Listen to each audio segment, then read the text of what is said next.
Question number 7 पे ये cos वाले पे है ना, कोसाइन वाले फॉर्मूले पे है। कह रहा है कि त्रिभुज एबीसी में सबसे बड़ा कोण, तो सबसे बड़ी भुजा के सामने वाला सबसे बड़ा कोण होता है। तो देखिए इसमें सब पहले क्वेश्चन में सबसे बड़ी भुजा आपको ये दिख रही है बी है ना, √6 है, तो √6 का वैल्यू ज्यादा होगा ना, टू से अधिक होगा। तो इसका मतलब कि ये बड़ा है तो इसके सामने वाला कोण बड़ा होगा, है ना। यानी कि आपको निकालना होगा cos b का मान। तो cos b का मान निकालने के लिए फॉर्मूला आप सेट कर लीजिए, आपको याद होना चाहिए, हो जाएगा a² + c² - b² और बटा में 2ac। ठीक है, ये आपको प्रूव कराया था इस तरह के। अगर यहाँ b होगा, ठीक है, तो यहाँ a और c लेना है, यहाँ b लेना है और नीचे a और c लेना है 2ac। इसी तरह से आप, और मान लीजिए आपको सेट करना है cos c का, तो आप लिखिएगा a² + b² - c² बटा में 2ab। समझ में आ रहा ना, यहाँ सी है तो यहाँ c² घटेगा और यहाँ ए बी आएगा, यहाँ भी ए बी आएगा। इसी तरह से आप फॉर्मूला सेट कर सकते हैं।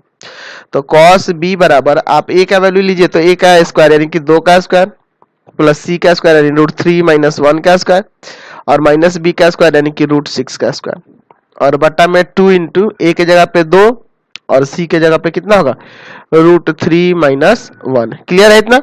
चलिए आगे बढ़ते हैं। cos b बराबर हो जाना है 4, यहाँ देखिए a² प्लस b² और माइनस का 2 इंटू ए इंटू बी, यही ना होगा, और इसका स्क्वायर हो जाएगा 6। अच्छा नीचे ये तो 4 √3 - 1। चलिए यहाँ पे अब सॉल्व करते हैं। यहाँ cos b है, ठीक है, यहाँ हो जाएगा 4 + 3 + 1 - 2 √3, ठीक है, और माइनस का 6 बटा में 4 √3 - 1। चलिए अगले स्टेप में देखते हैं क्या होता है।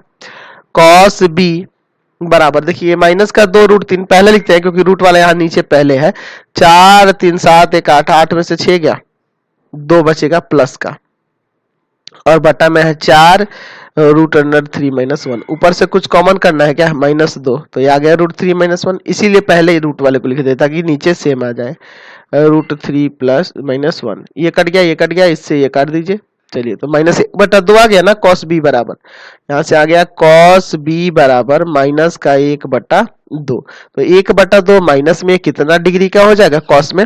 चलिए तो इसको आप लिखिएगा, तो आप ऐसे लिख सकते हैं ये माइनस cos 60 है ना, यानी कि cos b बराबर हो जाएगा cos 180 - 60, ठीक है, यानी कि cos b बराबर हो जाना है cos 120, है ना, यानी कि b बराबर क्या आ गया 120 डिग्री आ गया। समझ गए ना, एंगल b कितना आ गया 120 डिग्री आ गया। उसी तरह इसका सेकंड भी बना लेंगे। चलिए क्वेश्चन